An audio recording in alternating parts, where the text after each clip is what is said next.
কালো রঙের Mercedes Benz গাড়িটি দাঁড়িয়ে আছে চৌধুরী ভিলার সামনে। মিনিট 10 পরে বেরিয়ে এলো সুদর্শন এক যুবক। যুবককে দেখতে পেয়ে গাড়ির ড্রাইভার গাড়ির দরজা খুলে দিয়ে বলে উঠল, সালাম সাহেব, স্যার আপনার জন্য গাড়ি পাঠিয়েছে। বলেই মাথা নিচু করে গাড়ির চাবিটি যুবকের দিকে এগিয়ে দিল ড্রাইভার। যুবকের গোলাপি মসৃণ ঠোঁট প্রশস্ত হলো। চাবি নিয়ে গাড়িতে উঠে বসে পকেট থেকে ফোন বের করে ডায়াল করলো কাঙ্ক্ষিত নাম্বার। ফোন কানে তুলে বলে উঠল, দেখা হচ্ছে তাহলে বিয়েতে, রাখছি, বাই। কথা শেষ করে ফোনটা রেখে যুবকটি প্রায় কয়েক কিলোমিটার ড্রাইভ করে গাড়ি নিয়ে পৌঁছালো একটা বিশাল বড় বিয়ে বাড়ির সামনে। যার বাড়িতে বিয়ের আয়োজন তিনি এই শহরের বিশাল বড় মাপের একজন নামকরা শিল্পপতি, তারই ছোট ছেলের আজ বিয়ে। আপনারা হয়তো এবার ভাবছেন, তাহলে এই যুবকের সাথে এনাদের কি সম্পর্ক? তাই তো বলছি একটু ধৈর্য ধরুন। আসলে আজ যার বিয়ের অনুষ্ঠানে এই যুবক নিমন্ত্রিত হয়ে এসেছে, সে তারই অফিসের একজন কর্মচারী। এবার হয়তো ভাবছেন যে এত বড় একজন শিল্পপতির ছেলে হয়ে নিজের বাবার ব্যবসার কাজে যোগ না দিয়ে অন্য কোম্পানিতেই বা জব করতে যাওয়ার কারণ কি, তাই তো? এই একই কথায় গাড়িতে বসে বসে ভাবছে যুবকটি। যুবকের নাম রুদ্র চৌধুরী। রুদ্র কিছু একটা ভেবে গাড়ির দরজা খুলে গাড়ি থেকে নেমে গিফটটা ক্যারি করে বাড়ির গেট পেরিয়ে গটগট করে এগিয়ে যেতে লাগলো। অফিসের বসকে দূর থেকে দেখে স্বাগতম জানাতে এগিয়ে গেল সূর্য। সকলের চোখ তখন আটকে গেল রুদ্রের দিকে। বেশ দামি ব্র্যান্ডের পলিশ করা চকচকে ব্ল্যাক শু, ব্ল্যাক প্যান্ট, ব্ল্যাক শার্ট, তার উপরে মেরুন কালারের ব্লেজার, হাতে ব্ল্যাক কালারের রোলেক্স ঘড়ি, মাথার চুলগুলো জেল দিয়ে বেশ সুন্দর করে সেট করা, চোখ দুটো যেন মায়ায় ভরানো, গোলাপি ঠোঁট দুটো হালকা হেসে উঠল সূর্যকে দেখে। বিয়েবাড়ির মেয়েগুলো চোখ দিয়ে গিলে খেতে লাগলো রুদ্রকে। একজন আরেকজনকে গুঁতো দিয়ে বলে উঠল, দেখ দেখ ছেলেটা কি হট, ইচ্ছে করছে এখনই পটিয়ে বিয়ে করে ফেলি। আরেকজন মেয়ে বলে উঠল, বডিটা পুরো ঋত্বিক রোশনের মতো, মনে হচ্ছে কোন সিনেমার হিরো। কি ভাবছেন, এত সুন্দর একটা পারফেক্ট ডেফিনেশন তো গল্পের হিরোর জন্যই বরাদ্দ, তাই না? কিন্তু মাঝে মাঝে হিরোকে এন্ট্রি করাতে গেলে যে আগে হিরোর বন্ধুকে হিরো হতে লাগে, তাই না বলুন? আশা করি এবার আপনারা এই সুদর্শন যুবকটির পরিচয় পেয়ে গেছেন। এবার হয়তো ভাবছেন, তাহলে হিরোর এন্ট্রি কখন হবে, তাই তো? তাহলে চলুন গল্পে ফিরি। সূর্যকে এগিয়ে আসতে দেখে রুদ্রের ঠোঁটের কোণে হাসি ফুটে ওঠে। সূর্য তার বসের কাছে এগিয়ে এসে বলে, what a present surprise, thank you sir আমার বিয়ের অনুষ্ঠানে গেস্ট হয়ে আসার জন্য। আমি আসলে বিশ্বাস করতে পারিনি যে আপনি আসবেন। এটা আবার কেমন কথা সূর্য? আমি কি কোনো সেলিব্রিটি নাকি যে আমার জন্য এত ফর্মালিটি করতে হবে? সাধারণত আমার হাতে কোনো প্রোগ্রামে যাওয়ার মতো সেই টাইমটা থাকেই না, ইউ নো দ্যাট। তারপরেও তোমার এত করে রিকোয়েস্ট অ্যাকচুয়ালি আমি ফেলতে পারিনি, so I am came to your wedding party. Thank you so much sir আপনার মূল্যবান সময়টুকু আমাকে দেওয়ার জন্য, ইভেন আমাদের এই ওয়েডিং পার্টি দেওয়ার জন্য। সময় তো সবাই শুরু সূর্য, এই সময়টা শেষ হতে এখনও অনেকটাই বাকি, তাই না? By the way, again no formality please. যতই হোক আপনি আমার স্পেশাল গেস্ট, তাই এতটুকু। দুজনে কথা বলতে বলতে সামনের দিকে এগোচ্ছিল। হঠাৎই সূর্যের এইরূপ কথায় রুদ্র হাঁটা থামিয়ে দাঁড়িয়ে পড়ল এবং সেই সাথে সূর্যকে পুরো কথাটা শেষ করতে না দিয়েই সে কথার মাঝখানে সূর্যকে উদ্দেশ্য করে বলে উঠল, ওয়েট, কি বললে? আরেকবার রিপিট করো তো প্লিজ। আপনি আমার স্পেশাল গেস্ট। কথাটাকে স্যার আরেকবার রিপিট করতে বলায় বেশ ঘাবড়ে গিয়ে কথাটা পুনরায় বলল সূর্য। এদিকে সূর্যের মুখে এই আপনি আমার স্পেশাল গেস্ট কথাটা শুনে রুদ্র মৃদু হেসে সূর্যকে উদ্দেশ্য করে বলে উঠল, তুমি বোধহয় ভুলে গেছো যে আজকের স্পেশাল গেস্ট শুধু আমিই না, আমার সাথে আরও একজন আছে, এবং সেই হলো তোমার তরফ থেকে আজকের এই পার্টির সব থেকে বড় গেস্ট। ইভেন তোমার, আমার এবং আমাদের অফিসের বস, সে না আসতে চাইলে তো এখানে আমারই আসা হতো না। বসের কথা শুনে লজ্জিত হয়ে নাক কুঁচকে দুই ঠোঁটের ফাঁকে দাঁত দিয়ে জিভ কাটল সূর্য এবং খুব বিনয়ী কণ্ঠে বলে উঠল, সরি স্যার, আসলে এইসব চাপে এই ব্যাপারটা মাথা থেকে একদম বেরিয়ে গিয়েছিল। I am extremely sorry, but বড় স্যার কোথায়? ওনাকে তো দেখছি না। সেটা তো আমিও বুঝতে পারছি না। আমাকে রেডি হয়ে আসতে বলে এখন দেখছি নিজেই লাপাত্তা। ফোন করলাম এতবার, অথচ ফোনটাও আনরিচেবল। কোথায় যে গেল? বোধহয় রাস্তায় জ্যামে আছে, চলে আসবে। ঠিক, আপনি বরং বসুন, একটু বিশ্রাম করুন, দেখবেন বড় স্যার ততক্ষণে ঠিক চলে আসবে। রুদ্র কি যেন ভেবে বলল, ওকে চলো। এই বলে রুদ্র এবং সূর্য পাশাপাশি হেঁটে এগিয়ে যেতে থাকলো আবারও সামনের দিকে। অন্যদিকে এতক্ষণ ধরে খুবই গোপনীয়তার সাথে দূর থেকে তাদেরকে লক্ষ্য করছিল একজোড়া তীক্ষ্ণ চোখ। সেই চোখজোড়া দৃষ্টি শুধুই যে তাদের দিকেই সেটা বললেও বোধহয় ভুল বলা হবে। সেই তীব্র তীক্ষ্ণ চোখ দুটো পরখ করে যাচ্ছে গোটা বিয়েবাড়িটাকে এবং সেখানে উপস্থিত কিছু নির্দিষ্ট ব্যক্তিদেরকে। এত বড় বিয়েবাড়ির সাথে শহরের নামকরা বিজনেসম্যানের ছোট ছেলের বিয়ের অনুষ্ঠান, আর তাতে এলাহির সব আয়োজন থাকবে না তা কি করে হয়? সারা বাড়িটা যেমন ফুলের সমারোহে সজ্জিত হয়ে উঠেছে, তেমনই রয়েছে খাবার দাবারের বিশাল বড় এক আয়োজন। একদিকে যেমন tea stall, coffee stall, chicken kebab, paneer seekh kebab, chicken pakora, chicken chowmein, French fry, momo, তেমনই অন্যদিকে রয়েছে জিলিপি, নানান রকমের সুস্বাদু সব মিষ্টি, সন্দেশ, বিভিন্ন ফ্লেভারের পেস্ট্রি, সাথে মিষ্টি পান। না না, ঠিক জমলো না, তাই না? বিয়েবাড়িতে যতই যাই খাবার দাবার থাকুক, যদি ফুচকা না থাকে তাহলে বিয়েবাড়িটা কি জমে?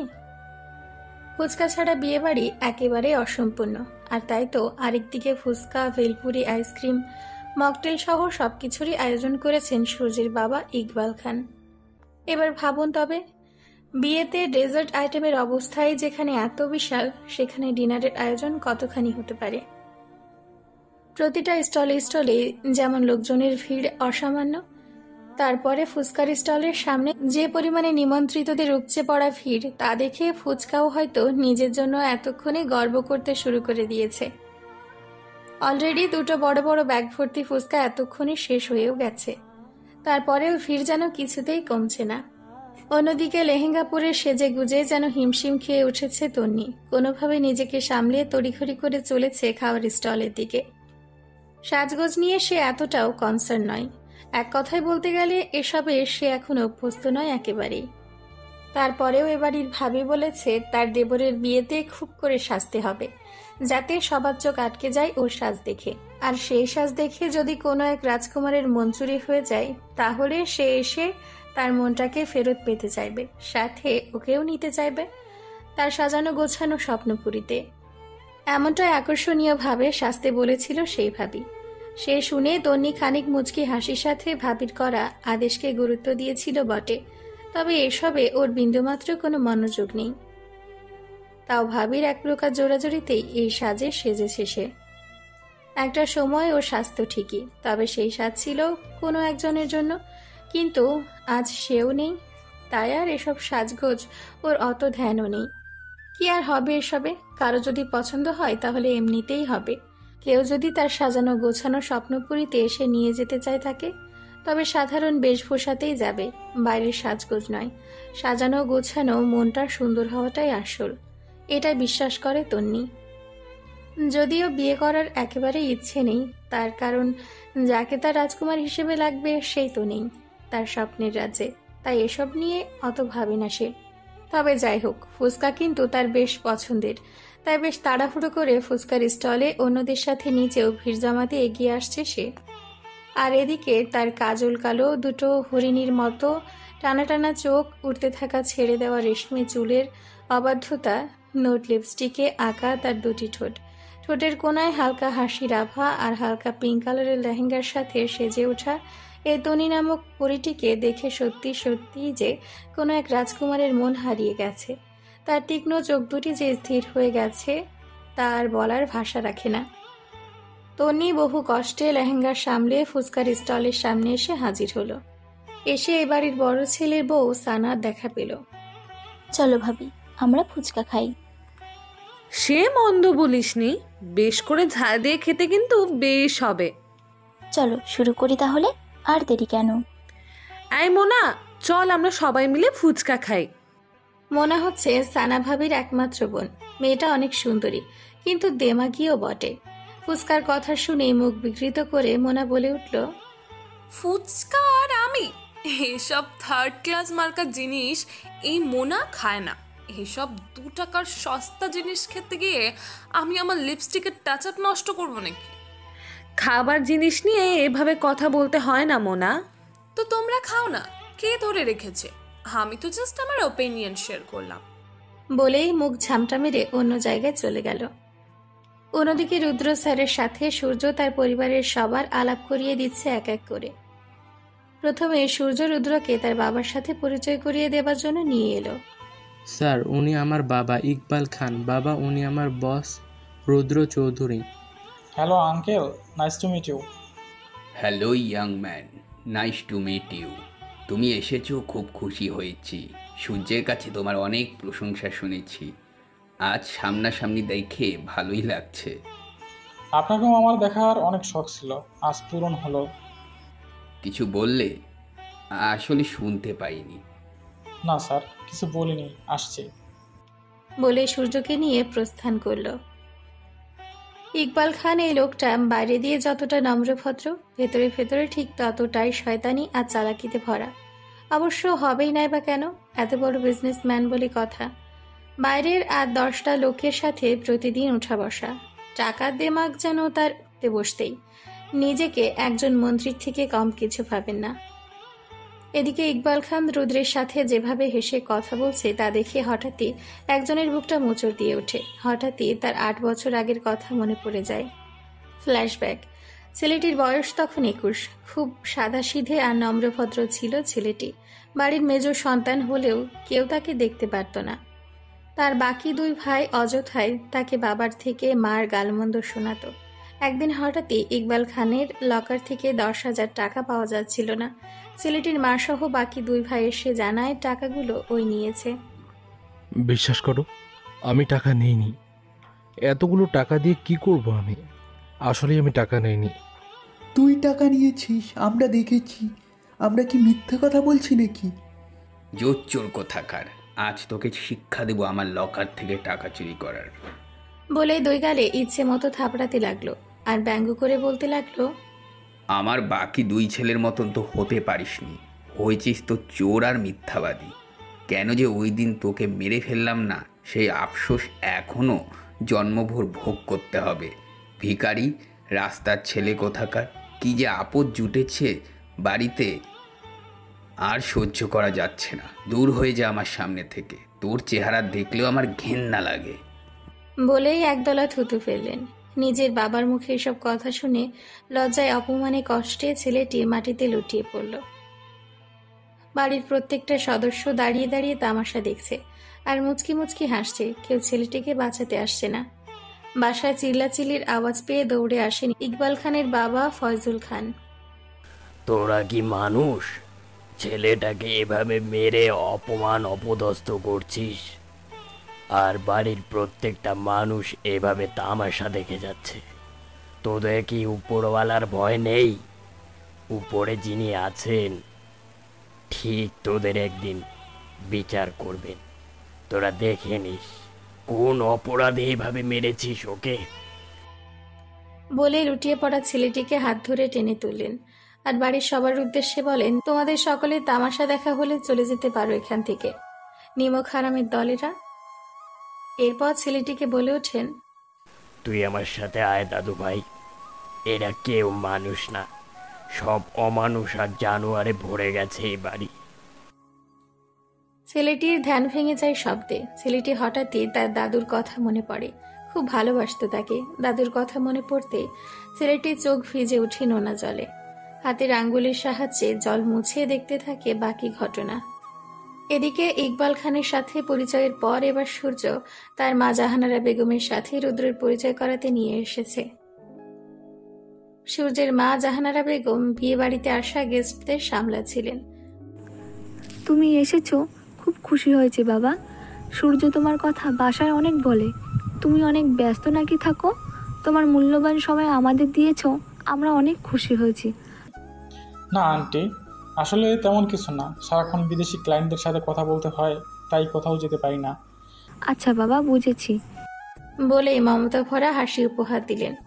এদিকে জাহানারা বেগম রুদ্রের সাথে যেভাবে নম্রভাবে কথা বলছেন তা দেখে হঠাৎই একজনের রাগে ক্ষোভে চক্ষুজোড়া লাল হয়ে ওঠে। মনে পড়ে যায় একটা ঘটনার কথা। জাহানারা বেগম, এই মহিলা বাইরে থেকে যতটা সজ্জন, ভেতরের মনটা তার ততটাই অসজ্জিত। বরের থেকে সে আরো এক কাঠি উপরে। কোথায় কি হচ্ছে, কার মনে কি চলছে, সব যেন আগে থেকেই আন্দাজ করে ফেলতে পারেন এই মহিলা। এমনকি বাড়ির কাজের মহিলার কাছ থেকেও আশেপাশের প্রতিবেশীদের বাড়ির খোঁজখবর নিতে একটুও ভোলেন না। জাহানারা বেগম আর রুদ্রের হাসি মুখে কথা বলা দেখে রাগে জল শক্ত হয়ে চক্ষু রক্তবর্ণ ধারণ করল তাদের পর্যবেক্ষণকারী ছেলেটির। হঠাৎই ছেলেটির একটি জঘন্য অতীত মনে পড়ে যায়। রমজান চলছে, সবাই রোজা রেখেছে।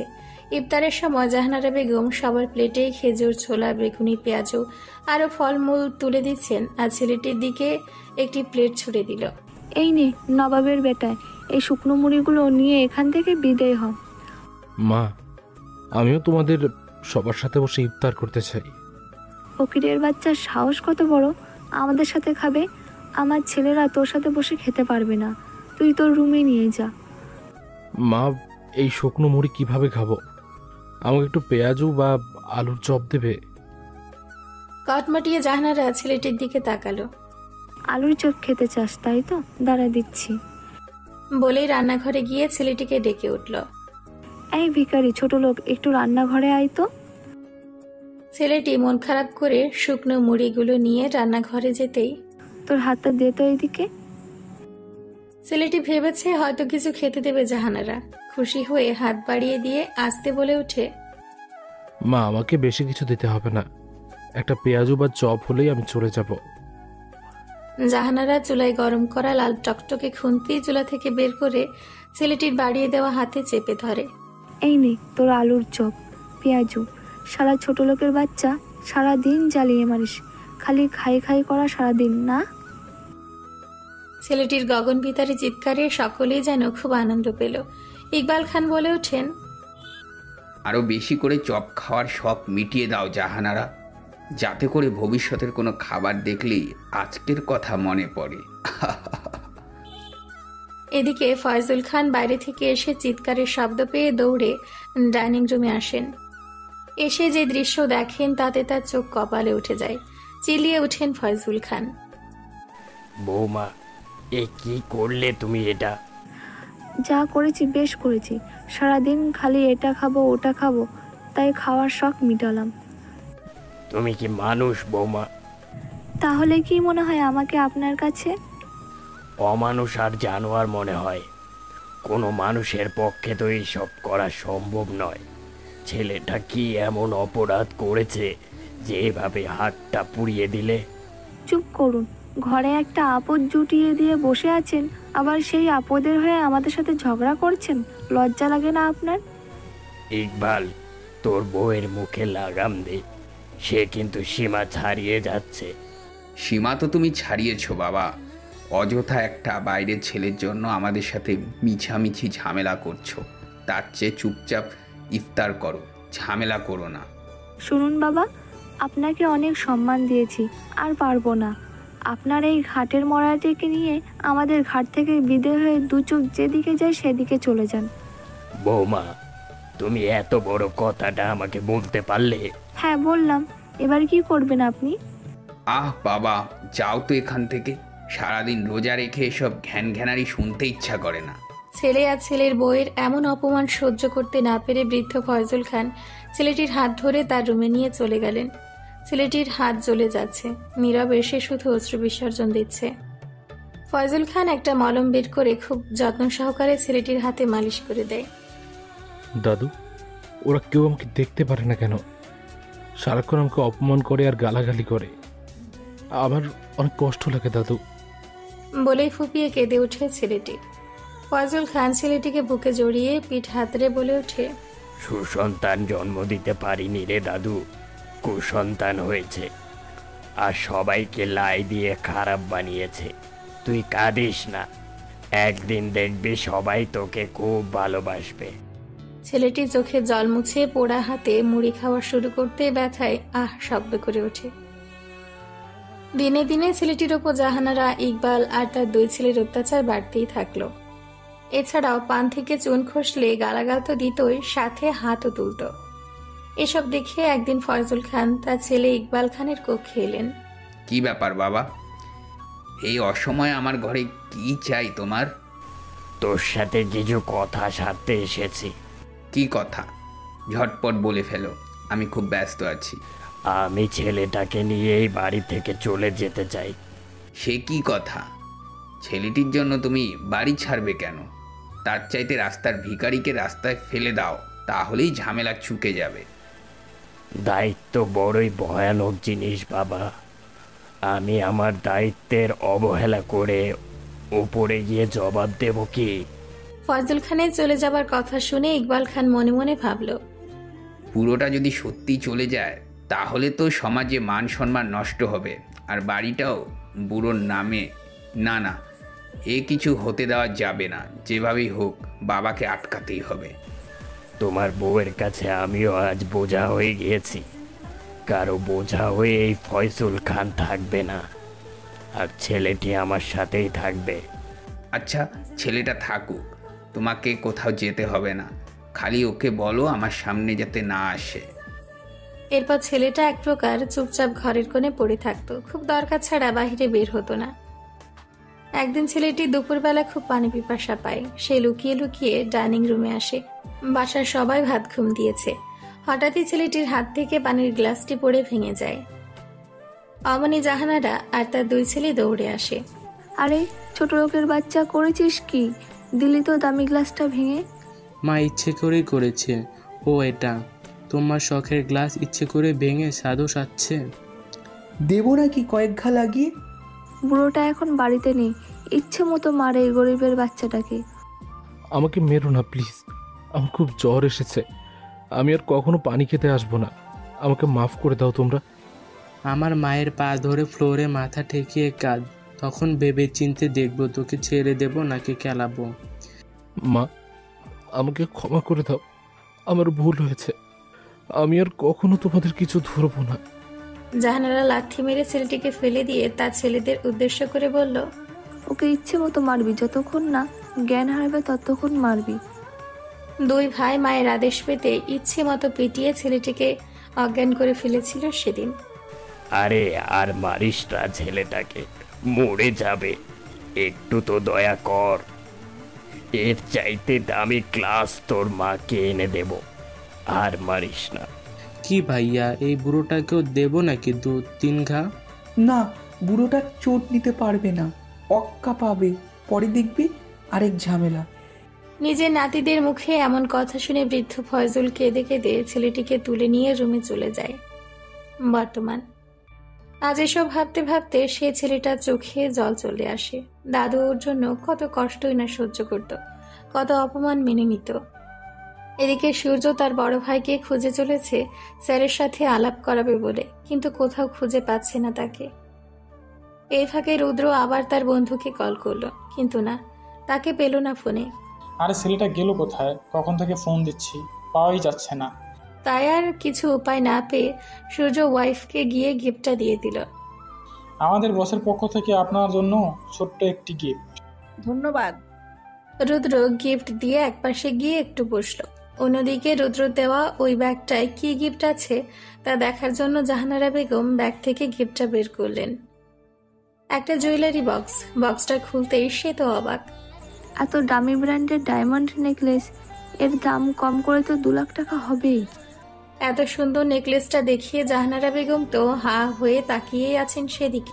আর অন্যদিকে রুমা বেগমের দুটো চোখ যেন লোভে চকচক করছে।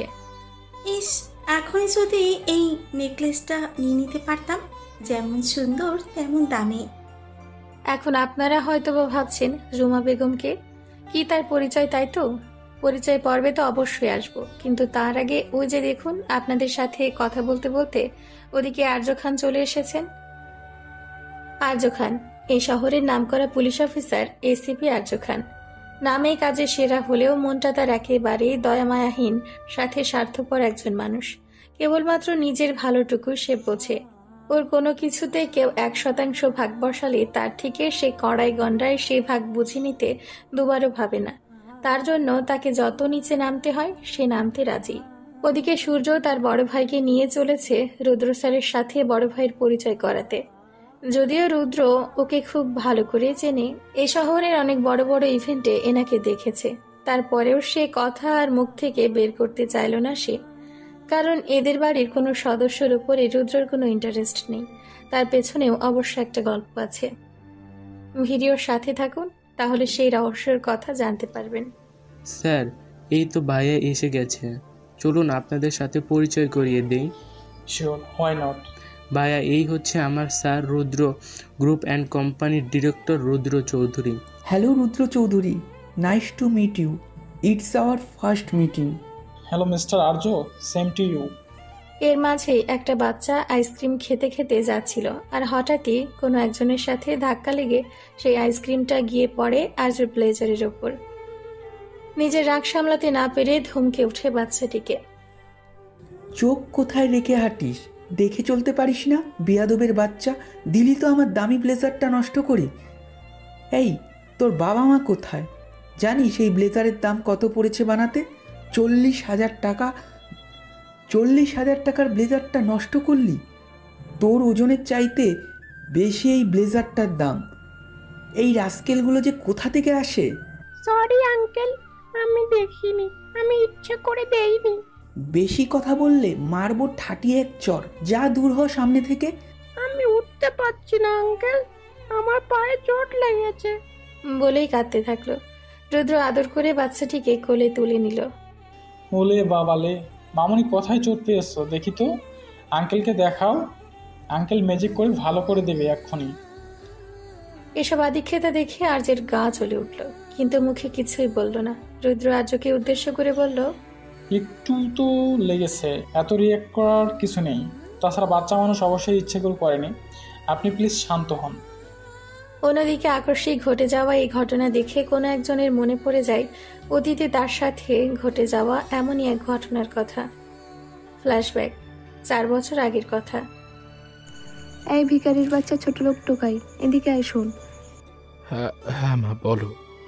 এ বাড়িতে বসে বসে অনেক খেয়েছিস, একদম শরীরে চর্বি বাঁধিয়েছিস। আজ থেকে সমস্ত চাকর বাকর বাদ, তুই সব কাজ করবি বাসার। শুধু তাই নয়, আমার ছেলেদের কি লাগবে না লাগবে সব দেখভাল করবি। যদি এর হেরফের হয় তাহলে দেখবি আমি জাহানারা কি জিনিস। ঠিক আছে মা, আমি তোমার সব আদেশ অক্ষরে অক্ষরে পালন করব। আচ্ছা তাই নাকি? তবে দেখা যাক। যা, ঘরের সকল কাজ শেষ করে 1 ঘন্টার ভেতর এসে আমার পা টিপবি। আজকাল শরীরটা খুব ম্যাজ ম্যাজ করে। ছেলেটি মাথা নিচু করে চলে যেতে আর্য ডেকে ওঠে, এই শালা, চা করে দিগায়। জি ভাইয়া, বলো। মারবো ঠাটিয়ে এক চর। সাহস কত বড়, আমাকে ভাইয়া ডাকা হচ্ছে? স্যার ডাক, স্যার। জি জি স্যার।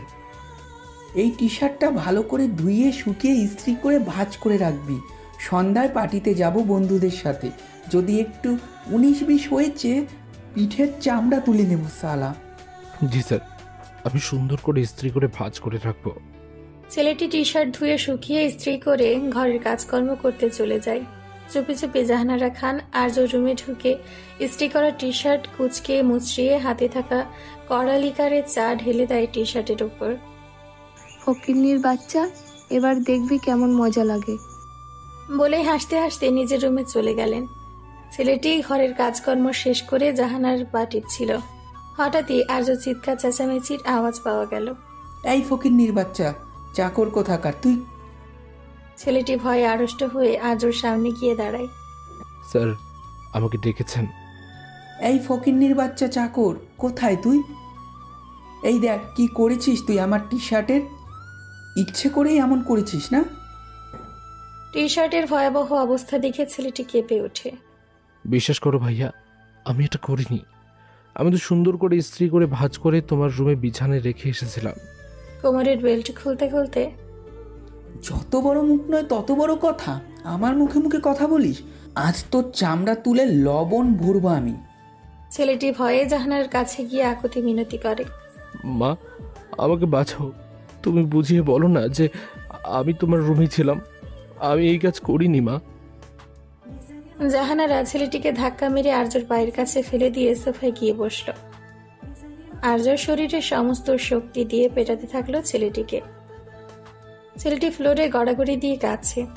ভাইয়া আমি সহ্য করতে পারছি না, প্লিজ আমাকে আর মেরো না, মাফ করে দাও ভাইয়া, ছেড়ে দাও প্লিজ। আজ আর সূর্য মিলে ইচ্ছে মতো পেটাচ্ছে ছেলেটিকে, আর ছেলেটা শুধু পায়ে পড়ে কেঁদেই যাচ্ছে। এদিকে জাহানারা বেগম বারবার দরজায় উকি দিয়ে দেখছেন ফয়জুল খান আবার না এসে পড়ে। ভালোই হয়েছে, বুড়োটা আজ বাসায় নেই, হাঁটতে বেরিয়েছে। এই গরিবের বাচ্চার জন্য বুড়োর দরদ একেবারে উথলে ওঠে। শোন ছোট লোকের বাচ্চা, আজকের মারের কথা যদি ওই বুড়োটাকে বলেছি জিভ কেটে নেব। আমি কাউকে কিছু বলবো না ভাইয়া, আমাকে ছেড়ে দাও। পৃথিবীতে এত মানুষ মরে, তুই কেন মরিস না? আর তুই মরলে আমাদের হাড় জ্বালাবে কে? হ্যাঁ, এর জন্য জমের ঘর বেঁধে এসেছিস বুঝি? এই ছেলে যে এত সামনে থেকে তোর ফ্যাস ফ্যাস কান্না দেখে আমার রাগ উঠে যাচ্ছে। ছেলেটিকে দুই ভাই মিলে এমনভাবে মেরেছে যে ছেলেটির দাঁড়ানোর শক্তিটুকু পাচ্ছে না, কিন্তু তাদের অপমানে আর ধমকে হামাগুড়ি দিয়ে দিয়ে সে তার রুমে চলে আসে। বর্তমান এত বছর পর কথাগুলো মনে পড়তে চোখের কোণে জল এসে ভিড় করে ছেলেটার। এদিকে আর্য ভাবছে যেহেতু অনেক গরম পড়েছে, একটু আইসক্রিম খেলে মন্দ হয় না। মিস্টার রুদ্র, আমরা বিয়ে বাড়িতে কিছুই কমতি রাখিনি, ছোট ভাইয়ের বিয়ে বলে কথা। জি মিস্টার আর্য, তার নিজের চোখেই দেখতে পাচ্ছি। ওই যে আইসক্রিমের স্টল দেখতে পাচ্ছেন, চলুন একটু কুলফি খেয়ে শরীরটা ঠান্ডা করে নেওয়া যাক। শিওর শিওর, চলুন। আর্য রুদ্রকে নিয়ে হাঁটতে হাঁটতে আইসক্রিমের স্টলের সামনে এসে দাঁড়ায়। নিজেকে বড় জাহির করতে ছোট পেশার মানুষগুলোকে তুইতুকারি আর শ্লেষপূর্ণ কথা বলেই যেন তার শান্তি।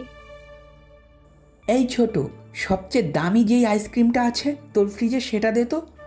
জি স্যার, এক্ষুনি দিচ্ছি।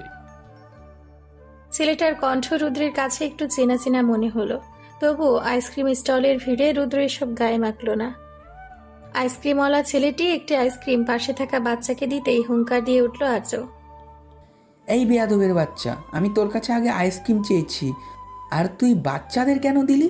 এত বড় স্পর্ধা তোর, তুই জানিস আমি কে? আর্যর এমন আচরণে অবাক থেকে অবাকতার হয়ে গেল রুদ্র। আর্যকে শান্ত করতে রুদ্র বলে উঠল, আরে আরে করছেন কি, বাচ্চাটি আগে এসেছে হয়তো। এবার আইসক্রিমওয়ালা ছেলে বলে উঠল, স্যার বাচ্চাটা অনেকক্ষণ ধরে লাইনে দাঁড়িয়েছিল, তাই আমি ওকে আগে আইসক্রিম দিয়েছি, তাই বলে বাবা মা তুলে গালাগাল দেবেন? গালাগালি দিয়েছি, বেশ করেছি, বেশি কথা না বলে আমার আইসক্রিম দে। তোর সাথে বকবক করতে করতে আমার আইসক্রিম খাওয়ার রুচিই চলে গেল। ছেলেটি দ্রুত দুটি দামি কোন আইসক্রিম তুলে দিল রুদ্র আর আর্যের হাতে। মিস্টার আর্য, চলুন আইসক্রিম খেতে খেতে সামনের ওই এরিয়াটাতে যাওয়া যাক।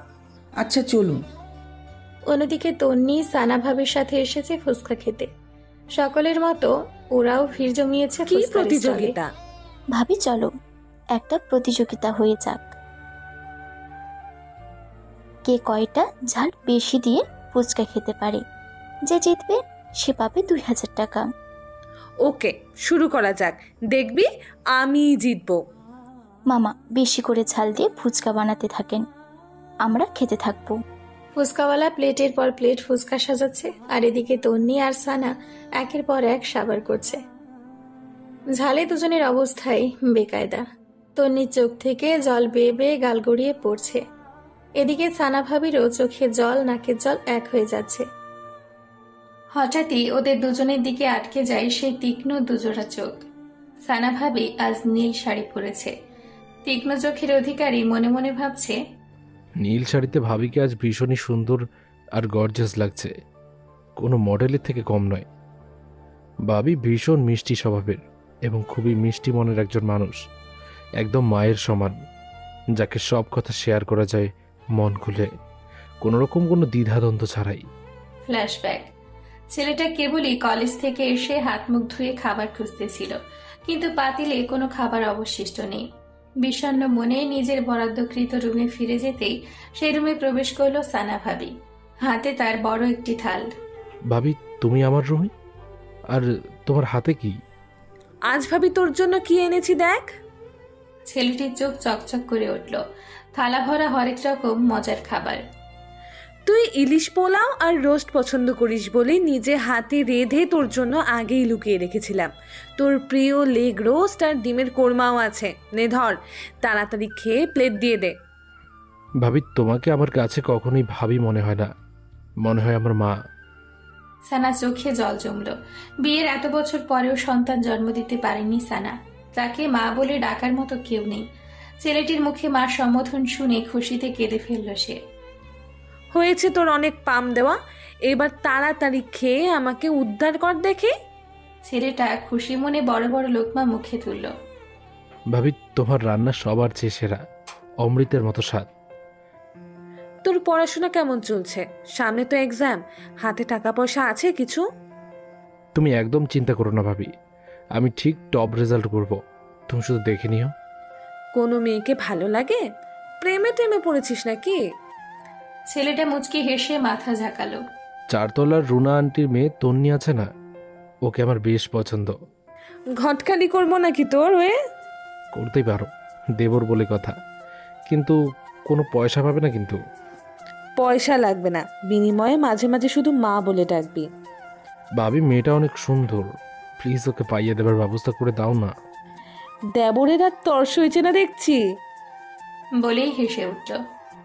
হঠাৎই ধুম করে কক্ষে প্রবেশ করলো জাহানারা বেগম। কিসের এত আনন্দ খুশি এখানে? বৌমা, এই ছোট লোকের ঘরে তোমার কি কাজ? আর এই ভিখারি এই খাবার কোথায় পেয়েছে? মা, দয়া করে ওকে সারাক্ষণ এভাবে ভিখারি ছোট লোক বলবেন না প্লিজ, ও কষ্ট পায়। হঠাৎই রুমে রেগে মেগে প্রবেশ করলো আর্য। কিসের এত কথাবার্তা এই রুমে? আর এই ছেলের সামনে পোলাও রোস্ট কে দিল? কে আবার দেবে? তোর আদরের বউ আমাদের লুকিয়ে এই ছোট লোকটাকে সোহাগ করে বসিয়ে বসিয়ে খাওয়াচ্ছে আর হি হি করে হাসছে।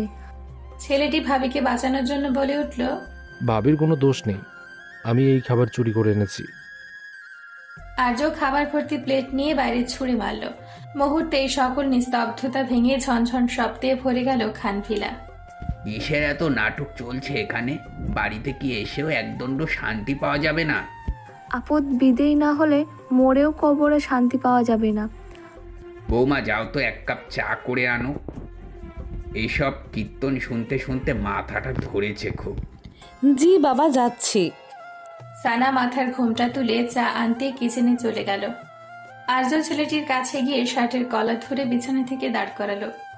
ঘরে বসে বসে পোলাও কোরমা গেলা হচ্ছে, গেলাচ্ছি দাঁড়া বলেই ঠাঠিয়ে এক চড় মারল।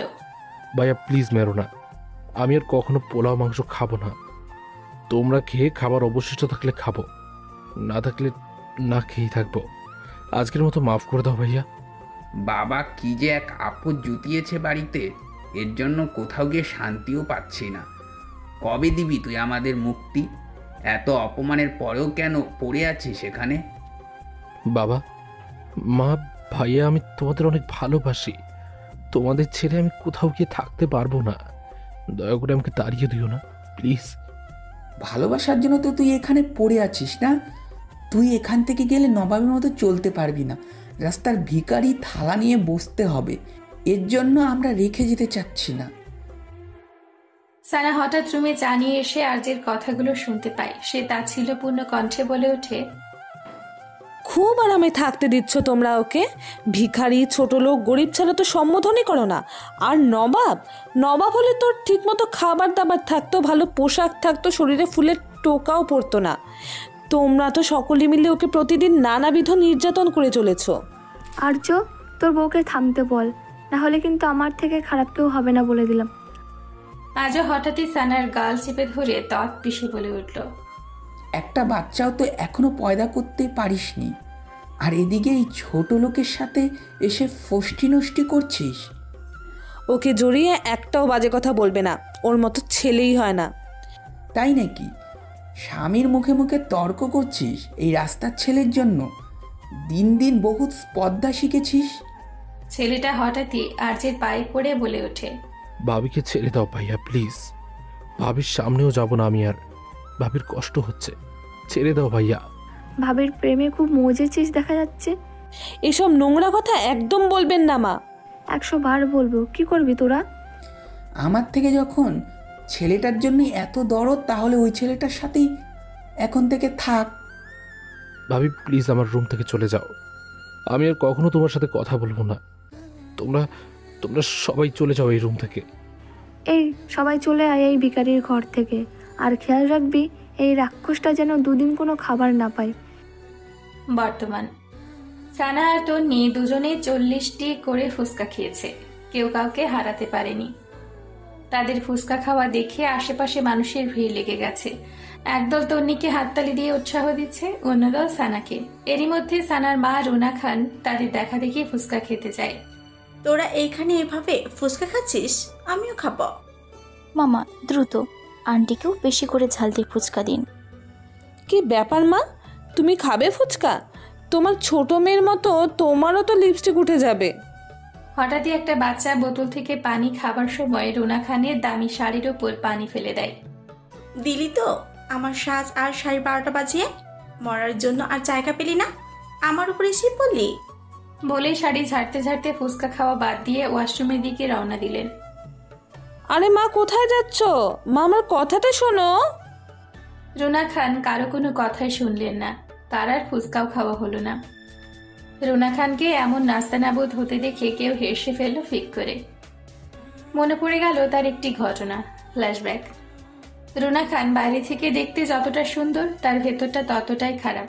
যেমন লোভী তেমন শয়তান, মনে হিংসা আর বিষে পুরো বিষাক্ত। এমন একটা জঘন্য মহিলা কি করে ছানা ভাবির মা হতে পারে সেটাই ভেবে পাচ্ছিল না নিরীহ ছেলেটি। ভাবির বিয়ের পর থেকে তল্পে তল্পা গুছিয়ে এ বাড়িতেই বসতি গেড়েছেন এই বদমহিলা। বাড়িতে একদিন সূর্যের জন্মদিনের পার্টি ছিল। ছেলেটির ভালো কোনো কাপড় চোপড় ছিল না। পার্টিতে পরার জন্য একটি শার্ট ধুয়ে ইস্ত্রি করে রেখে গোসল করতে যায়। গোসল সেরে রুমে এসে রেডি হয়ে পার্টিতে গেলে দেখা হয়ে যায় রুনা খানের সঙ্গে। এই ছেলে, এদিকে একটু আয় তো। জি আন্টি বলুন। ওই টেবিল থেকে আমার জন্য 1 গ্লাস জুস নিয়ে আয়, গলাটা শুকিয়ে গেছে। এ নিন আন্টি আপনার জুস। রুনা খান এক চুমুক দিয়ে পুরো জুস ছেলেটির গায়ে ছুঁড়ে মারল। কি নিছিস এটা, চিনি ছাড়া? ছেলেটি নিজের পোশাকের দিকে তাকিয়ে অবাক হয়ে গেল, পুরো শার্ট ভিজে গেছে। এটা কি করলেন আন্টি? এখন আমি পার্টিতে যাব কি করে? তোর মতো ছোট লোকের আবার পার্টি কিসের? এইসব তো বড় লোক আর হাই সোসাইটি মেইনটেনকারীদের জন্য। তুই বরং চাকরে কাজ কর, এটি তোকে ভালো মানাবে। ছেলেটি তার ভেজা শার্টের দিকে তাকিয়ে কিছুক্ষণ নীরব রইল, এরপর মন খারাপ করে নিজের রুমে ফিরে এলো। এদিকে তন্নি সারা বাড়ি খুঁজে চলেছে ছেলেটিকে, হাতে তার একটি প্যাকেট। সে মূলত এই প্যাকেটটি দিতেই ছেলেটিকে খুঁজছে। আরে কোথাও তো দেখতে পাচ্ছি না, গেলটা কোথায়? তন্নি খুঁজতে খুঁজতে ছেলেটার রুমে চলে আসে। তন্নিকে নিজের রুমে দেখে অবাক হয়ে যায় ছেলেটি। আরে তন্নি তুমি এখানে? কেন, আসতে নিষেধ আছে? না আমি সেটা বলিনি।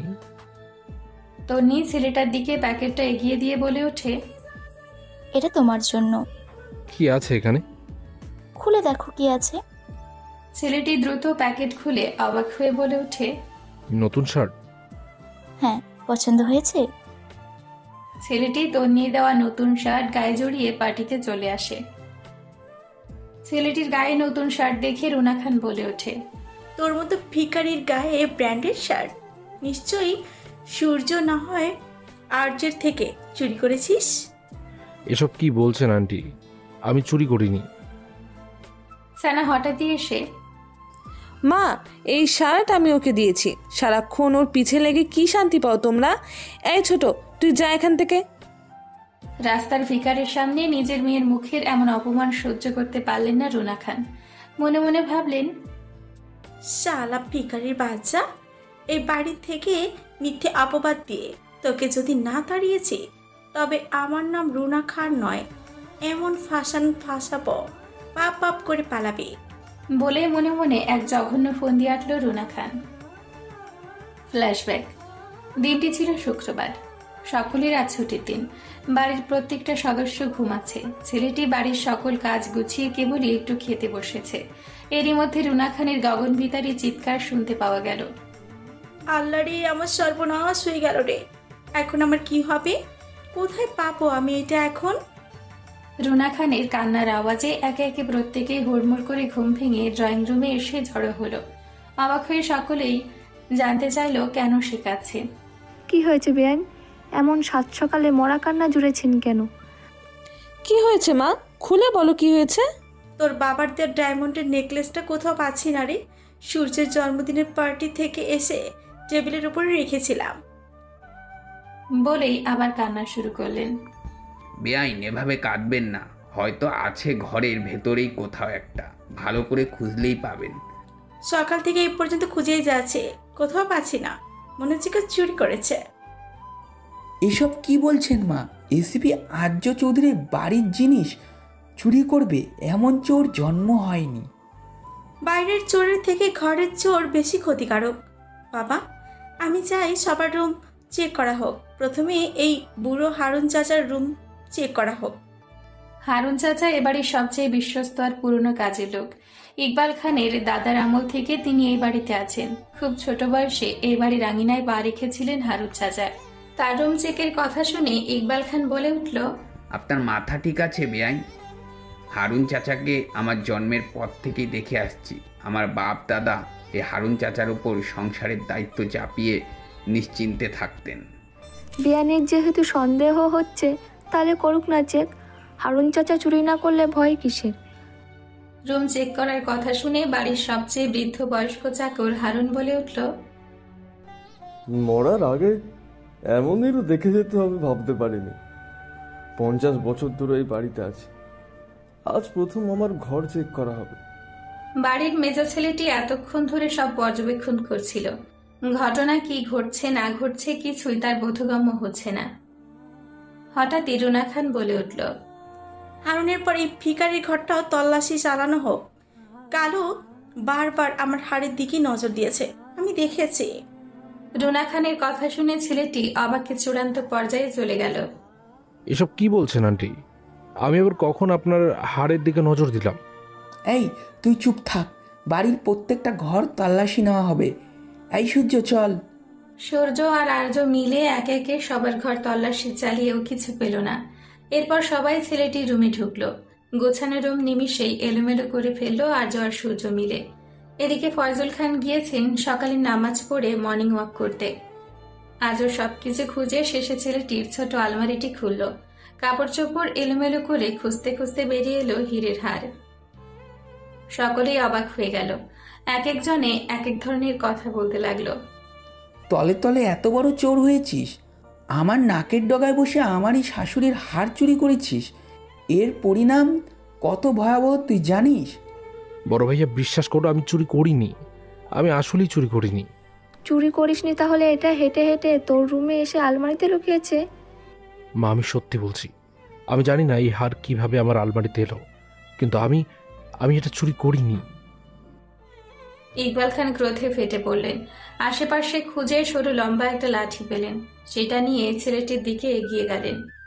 অনেক হয়েছে তোর জ্বালাতন, আজ তোকে মেরে তবেই চিরতরে ঘর থেকে বিদায় করব।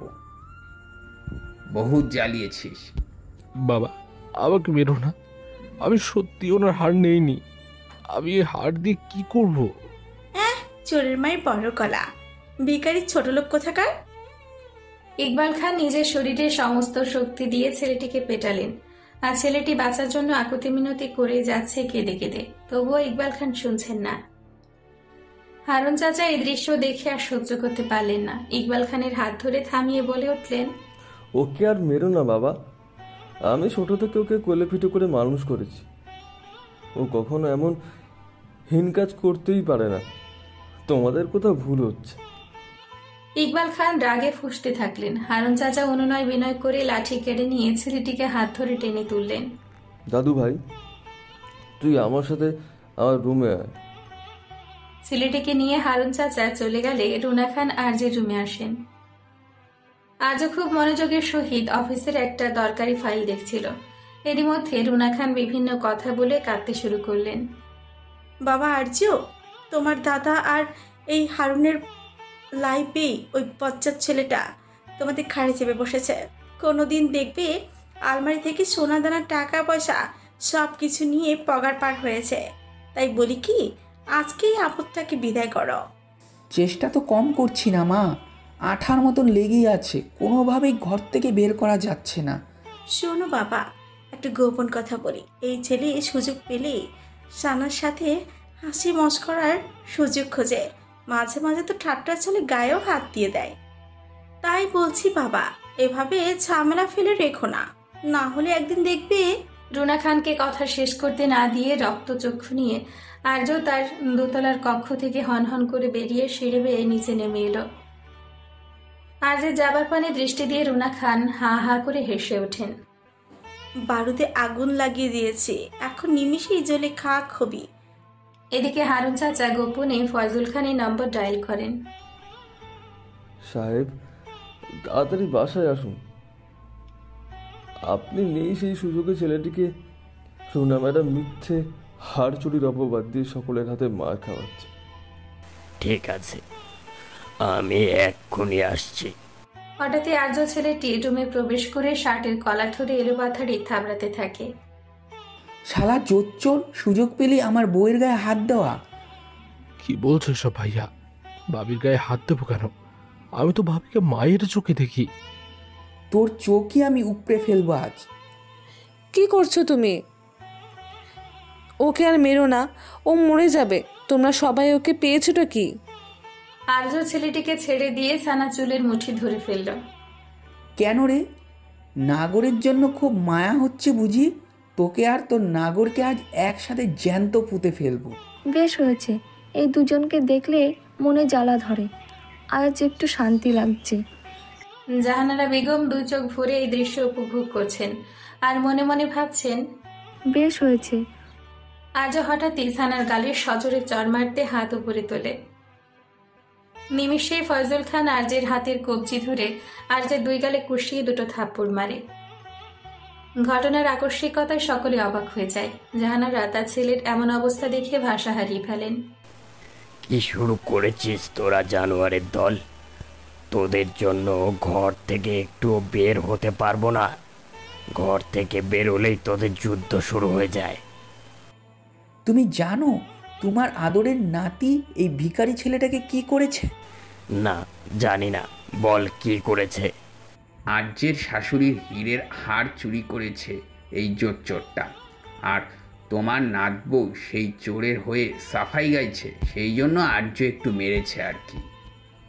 ফয়জুল খানের পায়ের রক্ত মাথায় উঠে গেল ইকবাল খানের মুখে এসব শুনে। এরপর নিজেকে শান্ত করে বলে উঠলেন, কে বলেছে তোদের যে ও গলার হার চুরি করেছে? তোরা নিজ চোখে দেখেছিস? হাড় ওর আলমারি থেকে পাওয়া গেছে বাবা। হার পাওয়া গেলেই সে চোর হয়ে গেল? শাক দিয়ে আর কত মাছ ঢাকবেন বাবা? তুমি চুপ করো বৌমা, আমি তোমার সাথে কথা বলছি না। হার আর যে শাশুড়ি নিজে ওর রুমে রেখে এসেছে, আমি নিজের চোখে দেখেছি। কথাটা শুনে ছেলেটি সহ সবাই অবাক হয়ে যায়। ফয়জুল খান আবারও বলতে শুরু করেন, আমার বাড়ির মানুষ ছেলেটাকে দেখতে পারে না সম্পত্তি বন্টনের ভয়ে। তো রুনা খান, আপনি কেন ওকে দেখতে পারবেন না? ওর সাথে আপনার কিসের শত্রুতা? রুনা খান আমতা আমতা করতে লাগলো।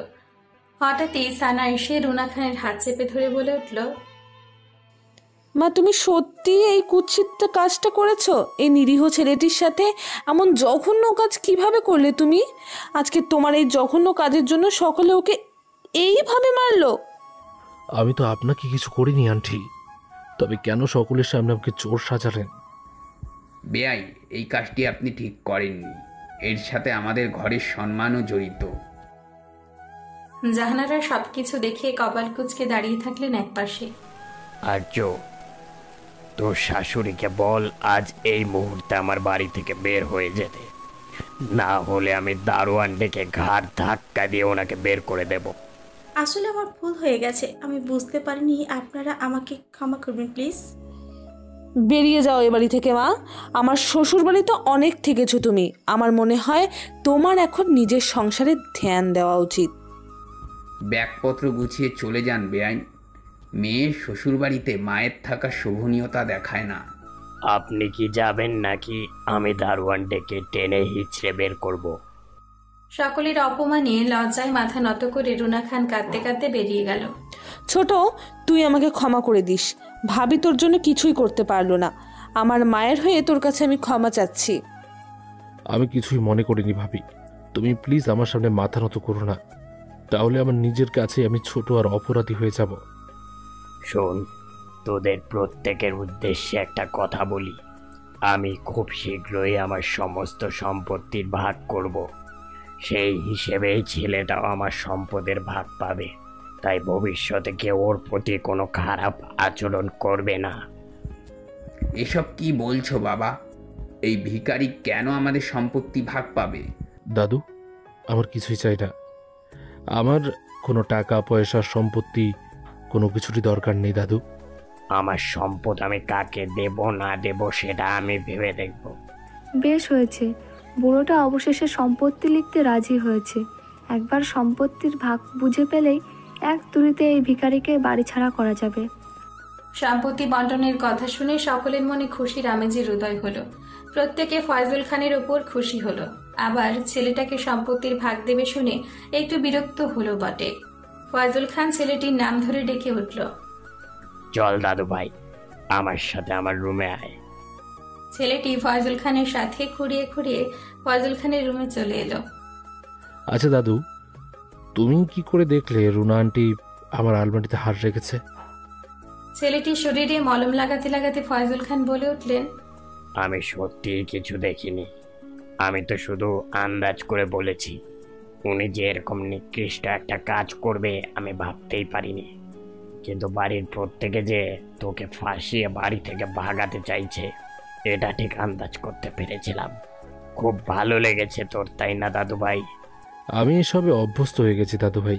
হঠাৎই জাহানারা ফয়জুল খানের রুমে ভালো ভালো খাবার আর কিছু ওষুধ নিয়ে প্রবেশ করলো, যা দেখে ফয়জুল খান আর ছেলেটা অবাক হয়ে গেল। সূর্য আজ কোন দিক দিয়ে উঠেছে বৌমা? এত এত ভালো খাবার নিয়ে তুমি আমার রুমে? বাবা, এটা ওর জন্য। অযথায় কতগুলো মার খেলো। অতি ভক্তি যে চোরের লক্ষণ, এটা তো জানো বৌমা নাকি? রুমে হঠাৎই ইকবাল খান প্রবেশ করলো। বাবা সত্যি আমি আজকের ঘটনার জন্য লজ্জিত। তুমি আমার উপর রেগে থেকো না প্লিজ। আর্য আর সূর্য এসে ছেলেটির কাছে মাপ চাইল। হারুন চাচা মনে মনে ভাবলেন, নির্ঘাত, এদের মনে কোনো শয়তানি চলছে, নাহলে সবাই মিলে এত তাড়াতাড়ি এত ভালো হয়ে যাবার তো কথা না। ফয়জুল খান মনে মনে সবই বুঝলেন, কিন্তু মুখে কিছুই প্রকাশ করলেন না এবং কাউকে কিছুই বুঝতে দিলেন না। মনের ভাবনা মনে রেখে সকলে নিখুঁত অভিনয় দেখে যেতে লাগলেন। দাদু, আমি শুধু একটি কথাই বলতে চাই, ছোটকে যেন সম্পত্তির ভাগের সময় ঠকানো না হয়। সবার মতোই ওর ভাগটাও যেন সমানই হয়। নাতি বউয়ের এরূপ আচরণে ফয়জুল খান খুব খুশি হলেন। কানার মাথায় হাত বুলিয়ে অনেক অনেক দোয়া করলেন বৃদ্ধ ফয়জুল খান। হঠাৎই একটি বাচ্চা ছেলের ডাকে ধ্যান ভাঙল ছেলেটির। ছেলেটি তার অতীত থেকে ফিরে কাজে মন দিল। এদিকে রুদ্রকে নিয়ে সূর্য তাদের ঘরে ফেরত যায়। আর সৌভাগ্য হোক বা দুর্ভাগ্যবশত রুদ্র দাদুর ঘরেই ঢুকে পড়ে। সেখানে কেউ যে প্রায় ঢুকেই না তা দেখেই বোঝা যাচ্ছে। ঘরের চারপাশে মাকড়সার জাল ধুলাবালিতে ভর্তি। ওখানে একটা ছবিতে একজন বৃদ্ধ লোক আর তার পাশে একটা ছেলের ছবি ছিল। রুদ্র সূর্যকে উদ্দেশ্য করে প্রশ্ন করে, এটা কার রুম? আর যাদের ছবি দেখা যাচ্ছে এরা কারা? ওনারা কোথায় এখন? সূর্য প্রশ্নটা শুনেও না শোনার ভান ধরে দাঁড়িয়ে থাকলো। কি ব্যাপার সূর্য, একটা প্রশ্ন করেছি শুনতে পাওনি?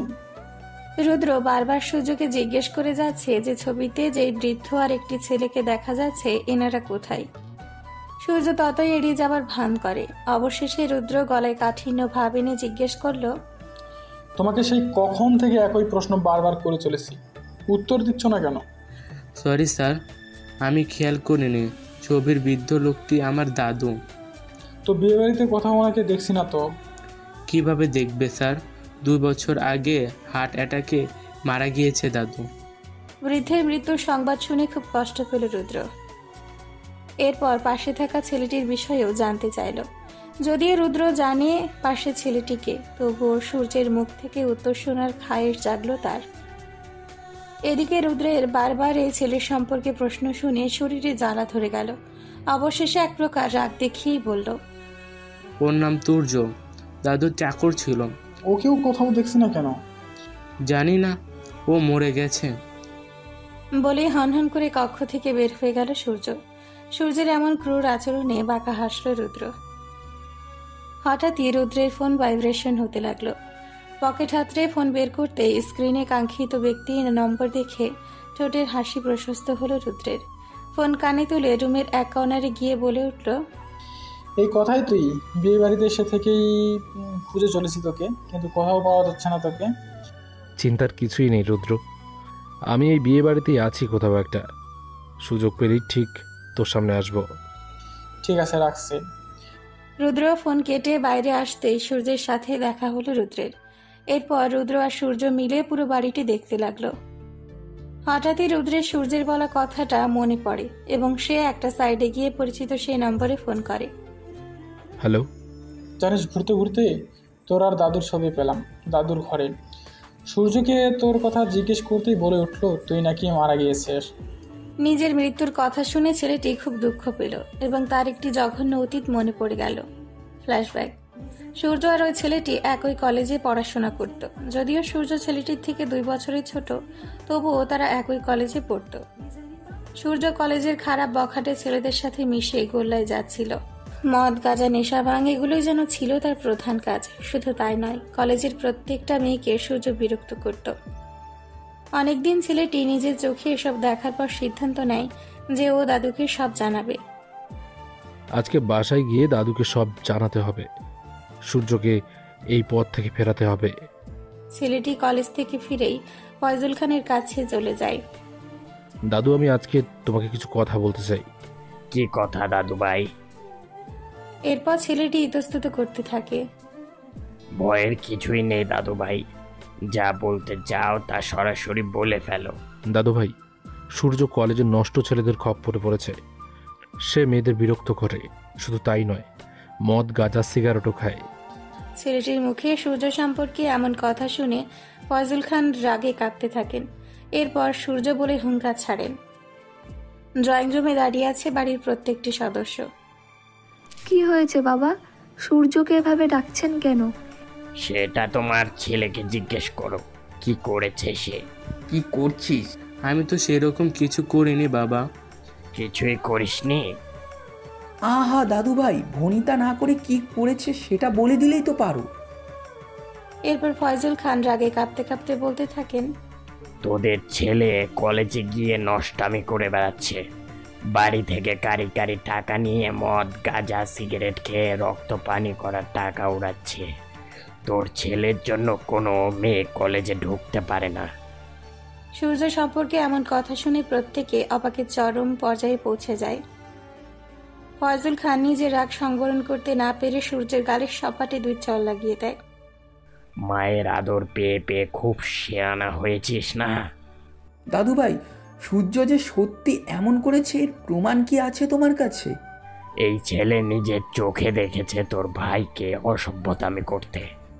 একটা বাইরের ছেলের কথার উপর ভিত্তি করে তুমি আমার ছেলের গায়ে হাত তুললে বাবা? ইচ্ছে করে এই ভিখারি আমার ছেলেকে ফাঁসাচ্ছে। এই ছেলে মিথ্যা বলছে। দাদু, আমি এমন কিছুই করিনি। যেই শুনেছে সম্পদ ভাগ করবে, অমনি আমাকে খারাপ বানানোর জন্য উঠে পড়ে লেগেছে। কোনো রাস্তার ছোট লোকের উপর বিশ্বাস করে সূর্যকে শাসিয়ে লাভ নেই বাবা। যতক্ষণ আমি নিজের চোখে না দেখব ততক্ষণ আমি এটা বিশ্বাস করব না। এই বলে একে একে প্রত্যেকে ড্রয়িং রুম থেকে নিজেদের ঘরে চলে গেলেন। একদিন ছেলেটি কলেজে প্রবেশ করতে দেখতে পায় সূর্য কয়েকজন ছেলে নিয়ে একটি মেয়েকে খুব বিরক্ত করছে। কি সুন্দরী, একা একা কোথায় যাচ্ছ? আমাকেও একটু সঙ্গে নাও, একটু আদর যত্ন করি তোমায়। ছি ছি, কি বলছেন এসব অসভ্যের মতো? বাসায় কি মা বোন নেই?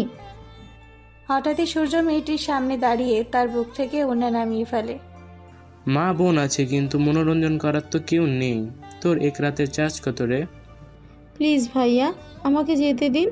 আমি তো আপনার কোনো ক্ষতি করিনি, তাহলে কেন আপনি সবার সামনে আমার মান সম্মান নষ্ট করছেন? চারপাশে দাঁড়িয়ে দাঁড়িয়ে কলেজের সকল ছাত্রছাত্রী এই দৃশ্য দেখছে, কিন্তু কেউ কিছুই প্রতিবাদ করছে না। এই দৃশ্য দেখে ছেলেটির রাগে পায়ে রক্ত মাথায় উঠে গেল। সে দৌড়ে গিয়ে ছেলেটির মুখে এক ঘুষি মেরে দিল। এখানে অসভ্যতামি করার জন্য কি তোকে কলেজে পাঠায় বাবা মা সূর্য? হঠাৎ আক্রমণে ভেবাচাকা খেয়ে যায় সূর্য। সামনে দাঁড়ানো ছেলেকে দেখে তার রাগে শরীর কাঁপতে থাকে। ছোট লোক ভিখারির বাচ্চা, কত বড় সাহস তোর!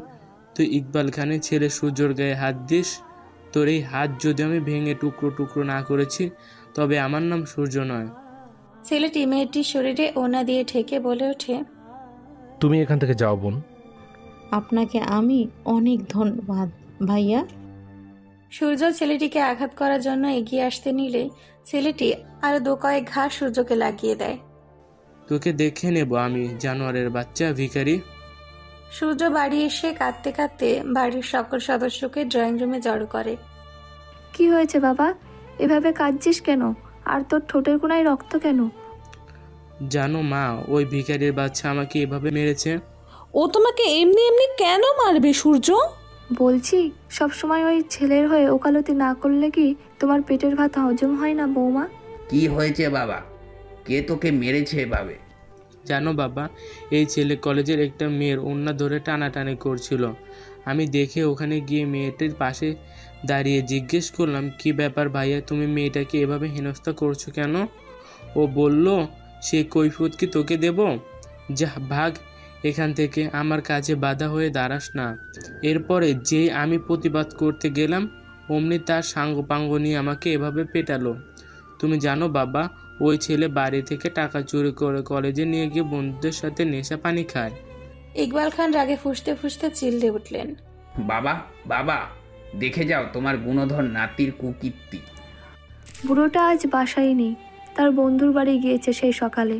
এই বুড়োর রায় পেয়ে পেয়েই ওই বজ্জাত ভিখারিটার আজ এত বড় স্পর্ধা হয়েছে। হঠাৎই সূর্যের বড় ভাই আর্য ডিউটি শেষ করে বাসায় ফিরে। কি হয়েছে কি? এখানে এত চিল্লাচিল্লি কিসের? এসেছিস বাবা, দেখ তোর ভাইকে মেরে কি করেছে ওই ছোটলোক ভিখারিটা। সূর্যের চেহারার এমন করুণ অবস্থা দেখে রাগে অগ্নিশর্মা হয়ে বাসা থেকে আবারও বেরিয়ে যায় আর্য। এদিকে ছেলেটি একটি টিউশনি শেষ করে বাসার রাস্তা ধরে হাঁটতে হাঁটতে বাড়ি ফিরছে। হঠাৎই তার সামনে আর্যকে দেখে বলে ওঠে, আরে বড় ভাইয়া, তুমি এখানে? কে তোর বড় ভাইয়া? জম বল আমাকে, জম। ছেলেটি আর্যের কথার ধরন কিছুই বুঝতে পারে না। শিগগির আমার বাইকে উঠ, কাজ আছে। ছেলেটি বিনা প্রশ্নে বাইকে উঠে বসে। মিনিট 10 পরে ছেলেটিকে নিয়ে আর্য বাড়ি ফিরে আসে। ছেলেটিকে দেখে জাহানারা তেড়ে আসে। ডাকাতের বংশধর ভিখারির বাচ্চা, কিভাবে আমার ছেলেকে এভাবে মারতে পারলি তুই? ও যা করেছে তাতে তো ওকে আমার জ্যান্ত পুঁতে ফেলা উচিত ছিল। আচ্ছা তাই নাকি? খুব লায়েক হয়েছিস দেখা যাচ্ছে। আমার ছেলেকে পুঁতে দিবি আর আমি বসে বসে তামাশা দেখব? ও কি করেছে তা কি তোমরা জানো? তুই লুচ্চামি করেছিলি আর সেটা বাধা দিয়েছে, এটাই ওর দোষ। ও বাসায় যা বলেছে সব মিথ্যে বলেছে। সত্যি তো এটা যে। ছেলেটাকে কথা শেষ করতে না দিয়েই আর্য ছেলেটির মুখ বরাবর ঘুষি বসিয়ে দেয়। তোর কাছ থেকে কোনো এক্সপ্লেনেশন শোনার কোনো ইচ্ছেই নেই আমাদের। আমার ছেলেকে যেভাবে পিটিয়েছিস আমি চাই তার দ্বিগুণ মার তোকে দেওয়া হোক। আমার ছেলের গায়ে যে হাত দিয়ে তুই আঘাত করেছিস, তোর সেই হাত আজকে আমি ভেঙে গুঁড়িয়ে দিব। অনেক সহ্য করেছি তোর ঝামেলা, আজ আর নয়। বলে ছেলেটির হাতে রড দিয়ে বাড়ি মারল। বাবা, আমার কথাটা শোনার চেষ্টা করো প্লিজ। ও একটা মেয়ের ওড়না টেনে মেয়েটাকে সবার সামনে সম্মান হানি করেছিল, আমি সেটা বাধা দিয়েছি। এই কাজ আমার ছেলে করছে নাকি তুই করেছিস? আমার ছেলে উঁচু বংশের ছেলে, ও এই কাজ কখনো করতে পারে না। বরং তুই নাম পরিচয়হীন রাস্তার ছোট লোক, এই কাজ তোর দ্বারাই সম্ভব। মা, সূর্য সব মিথ্যে বলছে। ও বাইরে খারাপ ছেলেদের সাথে মিশে খারাপ হয়ে যাচ্ছে। বাবা দোহাই লাগে, আর মেরো না। বাবা থামুন দয়া করে, ও এই কাজ করতেই পারে না। ওকে তো আপনারা ছোট থেকে দেখে আসছেন। তোর কি আমার ছেলের সংসার করার ইচ্ছে নেই নাকি? খালি সারাক্ষণ এই ছোট লোকটার সাথে চিপকে থাকিস। এক কাজ কর, আমার ছেলেকে বাদ দিয়ে এই ভিখারিটার সাথে সংসার পাত। মা, তোমার দুটো পায়ে ধরি, ভাবিকে জড়িয়ে এসব নোংরা কথা বলো না।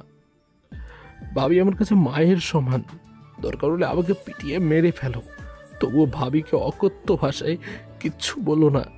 হ্যাঁ, পিটির থেকে আর বাঁচি না। সোহাগ কত অন্যের বইয়ের জন্য, এসব কি বলছেন মা? এত বড় কথা আপনি আমাকে বলতে পারলেন? আর একটা কথা বললে গলা টিপে সারা জীবনের মতন জবান বন্ধ করে দেব। যা নিজের রুমে যা। সানা শুধু কেঁদে তার নয়ন ভাসাচ্ছে। নিজেকে আজ তার কাছে পৃথিবীর সবচেয়ে অসহায় মানুষ মনে হচ্ছে। ছেলেটাকে ইকবাল খান লোহার রডের সাহায্যে ক্রমাগত পিটিয়ে যাচ্ছেন। বাড়িতে ছেলেটিকে ফেরানোর মতো কেউ নেই। ফয়জুল খান গিয়েছেন তার অসুস্থ বন্ধুকে দেখতে, আর হারুন চাচা গিয়েছেন বাজার করতে। ইকবাল খান ততক্ষণ ছেলেটিকে পেটালেন যতক্ষণ না ছেলেটির জ্ঞান হারায়। সানা শুধু কান্না করতে করতে ছটফট করেছে। ছেলেটিকে ইকবাল খানের মার থেকে বাঁচাতে পারেনি। আজ থেকে তুই আমার বড় শত্রুতে পরিণত হলি। তোর জীবন যদি আমি নরক করে না তুলতে পেরেছি, তবে আমার নাম সূর্য নয়। কেটে গিয়েছে 2 দিন। ফয়জুল খানকে তার বন্ধু দীর্ঘদিন বাদে কাছে পেয়ে একদম ছাড়তে যায়নি, কিন্তু বাড়ির সকলের কথা চিন্তা করে ফয়জুল খান 2 দিন বাদে নিজের বাড়িতে ফিরে আসে। এদিকে ছেলেটা মারের চোটে ভীষণ জ্বরে ভুগছে। সে বিছানা ছেড়ে উঠতেই পারছে না। দাদু ভাই কোথায় তুই? জ্বরের ঘোরে ছেলেটি জবাব দিতে পারে না। এদিকে ফয়জুল খান ছেলেটির খোঁজ করতে করতে তার রুমে এসে পড়ে। ছেলেটি উপর হয়ে কাঁথা মুড়ি দিয়ে শুয়ে আছে। ফয়জুল খান গায়ে হাত দিয়ে আটকে ওঠেন। একে দাদু ভাই, তোর শরীর তো জ্বরে পুড়ে যাচ্ছে, চল এক্ষুনি ডাক্তারের কাছে যেতে হবে। বলে ছেলেটির গায়ে কাঁথা টেনে সরিয়ে ফেলেন। কাঁথা সরিয়ে ফয়জুল খান যা দেখতে পেলেন তাতে তার চক্ষু চড়ক গাছ। কি হয়েছে তোর দাদু ভাই? কে তোকে এভাবে পিটিয়েছে? এই হারুন, হারুন। জি মালিক, বলুন। কে এভাবে আমার নাতিকে পিটিয়েছে? এই অমানুষটা কে? তাকে আমি উচিত শিক্ষা দেব। হারুন চাচা ছেলেটির গায়ে এমন মারের চিহ্ন দেখে কেঁপে ওঠেন। তিনি তো জানেনই না কে কখন এই ছেলেকে এভাবে পিটিয়েছে। আমি তো জানি না মালিক। জানো না মানে? কোথায় ছিলে তুমি? যাও সানাকে ডেকে আনো। জি মালিক। আমাকে কেউ মারেনি দাদু, আমি কাউকে কিছু করিনি, সব আমার দোষ, ভাবির কোনো দোষ নেই। ছেলেটির আবল তাবল কথায় ফয়জুল খান বুঝতে পারলেন যে বাড়িতে নিশ্চিত বড় ধরনের কিছু ঘটেছিল। আপনি আমাকে ডেকেছেন দাদু? হ্যাঁ ডেকেছি। কোনো কিছু না লুকিয়ে সত্যি করে বলো তো নাথ বৌমা, কে আমার নাতিকে এভাবে অমানুষের মতন পিটিয়েছে? শাড়ির আঁচড়ে মুখ চেপে হু হু করে কেঁদে উঠল সানা। আমাকে ক্ষমা করে দিন দাদু, আপনার নাতিকে আমি ওই হায়েনাদের হাত থেকে বাঁচাতে পারিনি। সূর্যকে মিথ্যে অপবাদে ফাঁসিয়ে বাবাকে দিয়ে এভাবে মার খাইয়েছে। শুধু তাই নয়, আমি ফেরাতে গিয়েছি বলে ওকে সহ আমাকে জড়িয়ে ওরা বিভিন্ন নোংরা কথা বলেছে দাদু। সানার মুখে এসব কথা শুনে রাগে হিতাহিত জ্ঞান হারিয়ে ফেলেন বৃদ্ধ ফয়জুল খান। মনে মনে গ্রহণ করলেন এক কঠিন সিদ্ধান্ত। বাড়ির প্রত্যেকটি সদস্যকে ডেকে ড্রয়িং রুমে নিয়ে আসলেন ফয়জুল খান। সানা আর হারুন চাচা মাথা নিচু করে দাঁড়িয়ে আছে। কে এই ছেলেটিকে এমন অমানুষের মতন পিটিয়েছে? সামনে আয়। আমি মেরেছি। ও যা করেছে এটা ওর প্রাপ্য ছিল। ও কি করেছে না করেছে সেসব হিসেব পরে হবে। আজকের পর থেকে যদি কেউ ওর সাথে বিন্দুমাত্র খারাপ ব্যবহার করেছে বা গায়ে হাত দিয়েছে, তবে তার নামে আমি থানায় গিয়ে এফআইআর করে আসব। আজকের পর থেকে আমি ভুলে যাব কে আমার ছেলে আর কে আমার নাতি। বাইরের একটা রাস্তার ছেলের জন্য আপনি আমাদের নামে থানায় মামলা করবেন? হ্যাঁ করব। ও তোমাদের কাছে রাস্তার ছেলে, ভিখারি হতে পারে, কিন্তু আমার কাছে সে আমার নাতি। আর আমি প্রমাণ করে ছাড়বো আসল অপরাধী কে ছিল, সূর্য নাকি ও। দাদা ভাই, তোমার এই নাতি কলেজের একটি মেয়ের বস্ত্র হরণ করার মতো জঘন্য অপরাধ করেছে। সেটা ফেরাতে গিয়েছি বলে দেখো আমাকে কিভাবে মেরেছে। ছেলেটি বহু কষ্টে খুঁড়িয়ে খুঁড়িয়ে সকলের সামনে এসে উপস্থিত হলো। এরপর কেঁদে কেঁদে বলতে লাগলো, দাদু, আমি এই ঘৃণিত কাজ করিনি। আমাকে আর কেউ বিশ্বাস না করলেও তুমি তো করবে। তোর উপরে আমার বিশ্বাস আছে দাদু। দাদাভাই, অযথাই একটা রাস্তার ছেলের জন্য তোমার ব্লাড প্রেশার কেন বাড়াচ্ছ? তোর মতো ন্যায় নীতিহীন পুলিশ অফিসারের কাছ থেকে এই ফয়জুল খান কোনো উপদেশ শুনতে রাজি নয়। বাবা, তুমি কিন্তু এখন বেশি বেশি বলছো। বেশি যখন বলছিস, তবে আরেকটা কথা শুনে রাখ, আগামী 7 দিনের মধ্যে আমি সম্পদের ভাগ করব। যার ব্যবহার আমার ভালো লাগবে না সে কানা করিও পাবে না। ভালো করে কথাটা মাথায় ঢুকিয়ে নিস। সম্পত্তির ভাগের কথা শুনে সকলে ভয় পেয়ে গেল। যদি বুড়োটা সব সম্পত্তি এই ছোট লোকটাকে দিয়ে দেয়, তাহলে তোর সকলের এই বাড়ি থেকে বেরিয়ে যেতে হবে, এমনকি রাস্তায় নামতে হবে। জাহানারা মনে মনে ভাবল, অভিনয় করে হলেও ছেলেটিকে হাত করে চলতে হবে। ইকবাল খান এগিয়ে আসলেন ছেলেটির কাছে। তোকে না বুঝে মারার জন্য ক্ষমা চাচ্ছি, বাবা হিসেবে ক্ষমা করে দে। ছি ছি ছি ছি ছি, কি করছো বাবা? আমি ওসব মনে রাখিনি। আমি তোমাকে অনেক ভালোবাসি। আমার কাছে ক্ষমা চেয়ে আমাকে অপরাধী করো না বাবা। এরপর কেটে গিয়েছিল অনেক দিন। বাড়ির কোনো সদস্য সামনাসামনি আর ছেলেটিকে অপমান, অপদস্থ বা মারধর কিছুই করেনি, কিন্তু সুযোগ পেলে বা ফয়জুল খানের অবর্তমানে অনেক চক্রান্ত সাজিয়ে ছেলেটিকে বাড়ি থেকে বের করার ফন্দি করত। বর্তমান রুদ্র ফোনে তুর্য তুর্য করে ডেকে উঠল। তুর্য, এই তুর্য, তুই কি আমার কথা শুনতে পাচ্ছিস? অনেকক্ষণ পরে জবাব দেয় তুর্য। হ্যাঁ, শুনতে পাচ্ছি। তোর কাছে আমার মৃত্যুর কথা শুনে অতীতের জঘন্য স্মৃতিতে হারিয়ে গেছিলাম রে। প্লিজ তুর্য, তুই সকলের সামনে চলে আয়। এসব লুকোচুরি আর ভাল লাগছে না। তাড়াতাড়ি এসে এবার সব কিছু ঠিক কর আর এই খেলা সমাপ্ত কর। রুদ্রের সাথে কথা বলতে বলতেই তুর্যের চোখ আটকে গেল খিলখিলিয়ে হাসতে থাকা রাজকুমারীর দিকে। সে আর কেউ না, হ্যাঁ ঠিকই ধরেছেন, সে হলো তন্নি। তনিরে মিষ্টি মধুর হাসি দেখে তুর্যের মরুভূমির ন্যায় হৃদয়ে এক পশলা বৃষ্টির ছোঁয়া পেল যেন। হঠাৎই তার বুকের ধারকান বেড়ে গেল, বেচেন হলো মন। মনে হচ্ছে তনিকে শক্ত করে জড়িয়ে যদি তুর্য তার বুকের ভেতর ঢুকিয়ে ফেলতে পারত, তাহলে কলিজার ভেতর যে আগুন জ্বলছে তা ঠান্ডা হতো। তুর্য হারিয়ে গিয়েছে তন্নির হাসি আর চোখের পলক ঝাপটানির মায়ায়। এদিকে রুদ্র বারবার ডেকে চলেছে তুর্যকে। কি ব্যাপার তুর্য, কোথায় হারালি? আরে বন্ধু, এত অধৈর্য কেন হচ্ছিস? কোথাও হারাইনি, সময় মতো তোর সামনে উপস্থিত হব। রুদ্র আর তুর্য তাদের কথোপকথন শেষ করে ফোনে লাইন কেটে দেয়। ততক্ষণে নিশ্চয়ই বুঝতেই পেরে গেছেন যে রুদ্র তুর্যর কে হয়, আর তুর্যটাই বা কে, তাই তো? আচ্ছা ঠিক আছে ঠিক আছে, তাও আরেকবার বলেই দিই। রুদ্র হলো তুর্যর বন্ধু, এক কথায় বেস্ট ফ্রেন্ড। আর তুর্য হলো এই খানবাড়ির মেজ ছেলে এবং এই গল্পের নায়ক। আরও কিছু পরিচয় চাই তার সম্পর্কে, তাহলে তার জন্য কিন্তু আপনাদেরকে পুরো গল্পটার সাথেই থাকতে হবে। এদিকে এরপর আবার তুর্য চোখ আটকে যায় তন্নির দিকে, তন্নির ওই চোখের দিকে, ওই হাসির দিকে। হাসিটা একেবারে বদলায়নি ওর। ফ্ল্যাশব্যাক। তুর্য এ বাড়ির ছেলে আর তন্নি ছিল তুর্যদের বাড়ির ভাড়াটে। তন্নি, তন্নির বোন, মা আর বাবা তুর্যদের 4 তলার ফ্ল্যাটে ভাড়া থাকতো। তন্নি মেয়েটা ছিল খুব সুন্দরী আর মিশুক টাইপের। একদিন তুর্য বৃষ্টিতে ভিজে ভিজে ভার্সিটি থেকে ফিরছিল, আর বৃষ্টির জন্য রাস্তায় কোনো গাড়ি রিক্সা কিছুই পাওয়া যাচ্ছিল না। হঠাৎ ছাতা সমেত তন্নির আগমন ঘটে। আরে মিস্টার তুর্য, এই বৃষ্টিতে এইভাবে ভিজে ভিজে কোথায় যাচ্ছেন? হঠাৎ ঝুম বরাবর বৃষ্টিতে মিষ্টি আওয়াজে কথা বলার মানবীর দিকে তাকিয়ে থ হয়ে যায় তুর্য। মেয়েটাকে তুর্য আগে কখনো দেখেনি। মেয়েটা ছিপছিপে গড়নের হ্যাংলা পাতলা, একটা পুতুলের মতো। বড় বড় দুটি চোখ, গোলাকার মুখমণ্ডল, গোলাপি ঠোঁট, তাতে ফুটে উঠেছে মিষ্টি অমায়িক হাসি। সবকিছু দেখে তুর্যের বুকে কাঁপন ধরে গেল। তবুও নিজেকে শাসিয়ে মেয়েটিকে উদ্দেশ্য করে জিজ্ঞেস করে তুর্য, আপনাকে তো ঠিক চিনলাম না। মেয়েটি তুর্যের এমন কথায় অমায়িক হাসল। সেই হাসি ঝঙ্কার তুলল তুমুল বর্ষায়। আরে বুদ্ধু, আমি আপনাদের 4 তলায় ভাড়ায় এসেছি নতুন। আপনি আমাকে না চিনলেও আমি ঠিক আপনাকে চিনি। তুর্য হালকা মাথা চুলকে ঠোঁট কামড়ে হাসল। বৃষ্টিতে ভিজে চর বাঁধানোর ইচ্ছে না থাকলে দ্রুত আমার ছাতার নিচে আসুন। তুর্য সংকোচ বোধ করে বলে উঠল, আমি একটা ছেলে হয়ে কিভাবে এই নির্জন রাস্তায় আপনার ছাতার নিচে যাব?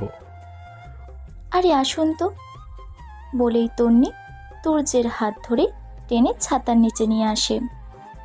তুর্য আর তন্নি একসাথে ধীরে ধীরে হাঁটছে আর হেসে হেসে নানান গল্প করছে। এভাবেই একদিন তন্নি আর তুর্য প্রতিবেশী থেকে বন্ধুতে পরিণত হয়। আপনি থেকে তুমিতে নেমে আসে। সানা ভাবের কাছে শুনেছি তোমাকে বাসার কেউ দেখতে পারে না দাদু ছাড়া। তবু তুমি এখানে কেন পড়ে আছো? ওরা আমাকে ভালো না বাসলেও আমি ওদের বড্ড ভালোবাসি তন্নি। ওরা আমার পরিবার, আমার আপনজন। তুর্যের মুখে এমন উত্তর শুনে তুর্যের প্রতি শ্রদ্ধা বেড়ে যায় তন্নির। যারা তোমাকে কষ্ট দিচ্ছে তাদেরই তুমি ভালোবাসছো? একদিন ওরা ঠিক ওদের ভুল বুঝতে পেরে আমাকে আপন করে নেবে তন্নি।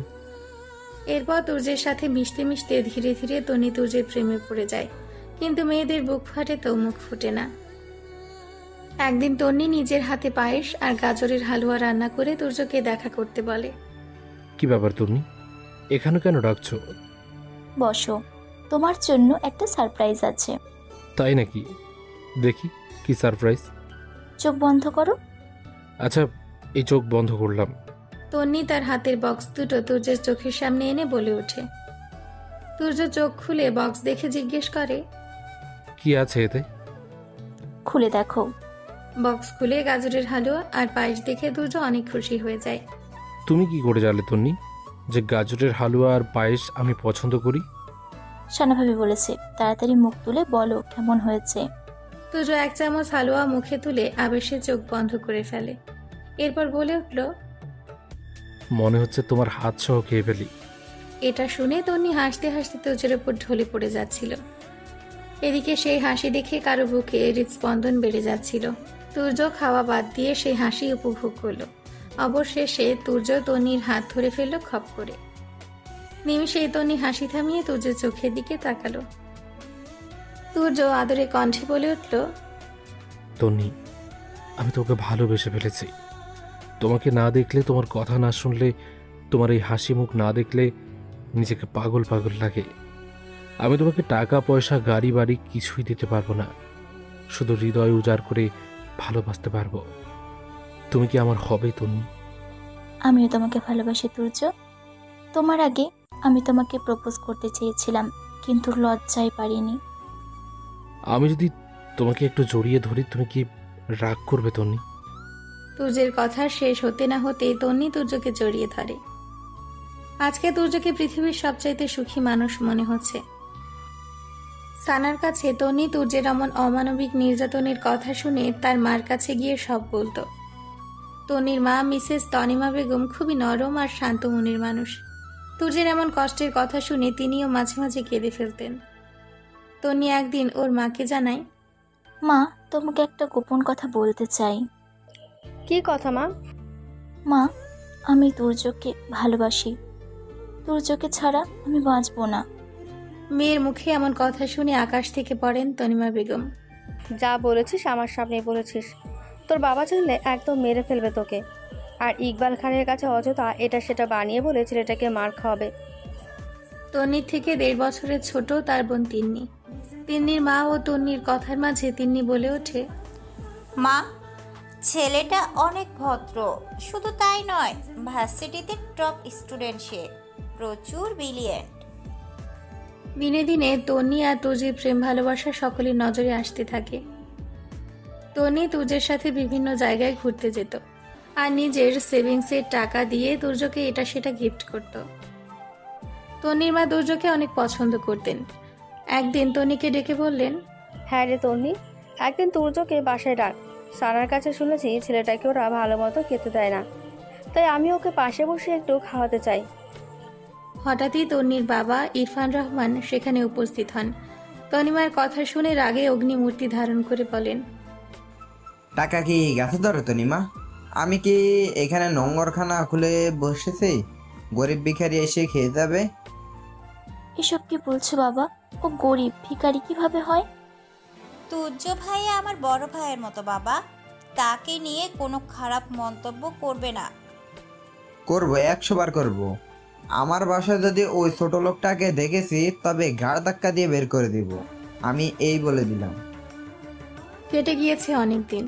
ইরফান রহমানের কথা অমান্য করে সুযোগ পেলেই তন্নি তুর্যকে তাদের বাসায় নিয়ে এসে ভালো ভালো রান্না করে খাওয়ায়। বাসায় তুর্যের পছন্দ মতো কিছু রান্না হলেও তিন্নি না হয় তন্নি গোপনে এসে তুর্যকে দিয়ে যায়। মাঝে মাঝে তনিমা জোর করেই তুর্যের জন্য কিছু হাত খরচের টাকা তুর্যের পকেটে গুঁজে দেয়। তুর্য তনিমা বেগমকে মায়ের মতো ভালোবাসে। আন্টি, আপনাদের উপকার আর ভালোবাসা আমি কোনোদিনও ভুলতে পারবো না। আন্টি না বলে মা বললে কি খুব ক্ষতি হয় বাবা? তন্নির মতো আমি তোমারও মা। যে কোনো কথা, যে কোনো বিষয় নিঃসংকোচে আমাকে বলবে, কেমন? ঠিক আছে আন্টি। একদিন তুর্যের পছন্দের ইলিশ পোলাও রান্না করে তুর্যকে ডেকে এনে নিজ হাতে খাইয়ে দিচ্ছেন তনিমা। অমনি রুমে প্রবেশ করে তিন্নি। আরে তুর্য ভাইয়া, মার সব আদর তুমি নিয়ে নিচ্ছ তাই না? না বোন, আমি কি আর তা করতে পারি? হয়েছে হয়েছে, আর ঢং করতে হবে না। কই মা, তুমি আমাদের কখনো খাই দাও না? তোরা আর তুর্য কি এক হলি? তিনি গাল ফুলিয়ে তুর্যকে উদ্দেশ্য করে বলে ওঠে, এর শোধ কিন্তু আমি সুদে আসলে আদায় করব দুলাভাই। তিনি এমন কথা শুনে তনিমা আর তুর্য দুজনেই অনেক হাসতে থাকে। তুর্যদের বাড়িতে একমাত্র সানা সবকিছু জানতো তুর্য আর তন্নির ব্যাপারে। কি গো হবুজা, গাড়ি কত দূর আগাল? অনেক দূর ভাবি, এবার সময় সুযোগ করে কবুল বলার পালা। তাই নাকি? বিশ্বাস না করলে কি আর করার, তোমার দেবরকেই জিজ্ঞেস করো। অমনি সেখানে জাহানারার আগমন ঘটে। তনিকে দেখেই নাক সিটকিয়ে বলে ওঠে, হ্যাঁ গো মেয়ে, প্রেম করার জন্য দুনিয়ায় আর ছেলে পেলে না, একেবারে ভিখারি জুটিয়ে নিলে। সুন্দরী মেয়েদের রুচি কি দিনে দিনে এতটাই রসাতলে যাচ্ছে? জাহানারার কথায় না রেগে গিয়ে তনি জাহানারাকে জব্দ করার জন্য বলে ওঠে, আপনার কাছে যাকে ভিখারি ছোটলোক বলে মনে হয়, সে আমার কাছে দামি হিরে। আশা করি বুঝতে পেরেছেন। ভবিষ্যতে কারো সম্পর্কে মন্তব্য করার আগে ভেবেচিন্তে করবেন। আসছি বলেই তনি প্রস্থান নেয়। একদিন পহেলা বৈশাখ উপলক্ষে বিশাল বড় এক মেলার আয়োজন হয়েছে। তুর্য চলো না, আমরা আজকে মেলায় ঘুরতে যাব। হাতে তো কোনো টাকাই নেই, কিভাবে নিয়ে যাব তন্নিকে? কি হলো, কি ভাবছো? তন্নি আসলে...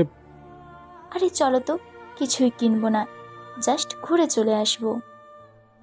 তন্নি আর তুর্য মেলায় ঘুরছে। এমন সময় তন্নির বাবা ইরফান রহমান তুর্য আর তন্নিকে একসাথে হাত ধরে হেঁটে হেঁটে যেতে দেখে। রাগে ফুঁসতে ফুঁসতে ইরফান রহমান বাড়িতে চলে আসেন। তন্নি হঠাৎই জেদ ধরে, সে নাগরদোলায় উঠবে। এদিকে তুর্য ভয়ে উঠতেই চাচ্ছে না।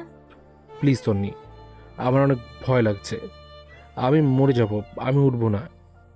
আমি তোমাকে শক্ত করে ধরে রাখবো, তোমার কিচ্ছু হবে না। তন্নি এক প্রকার জোর করেই তুর্যকে নিয়ে নাগরদোলায় উঠে। যেই নাগরদোলা দুলতে শুরু করে, অমনি তুর্য ভয়ে তন্নিকে জাপটে ধরে। আর এই দৃশ্য দেখে তন্নি হাসতে হাসতে লুটিয়ে পড়ার মতো অবস্থা। তন্নির সেই ভুবন ভুলানো হাসির কথা মনে পড়তেই বাস্তবের হাসির শব্দ শুনে ধ্যান ভাঙল তুর্যের। বর্তমান। এবার হয়তো আপনারা ভাবছেন যে তুর্য ঠিক কোথায় আছে এবং কোত্থেকে এদের সবাইকে ফলো করছে, তাই না? দাঁড়ান, আর একটু অপেক্ষা করুন। তুর্যকে দেখতে হলে আপনাদের সিজন 2-তে যেতে হবে আমাদের সাথে।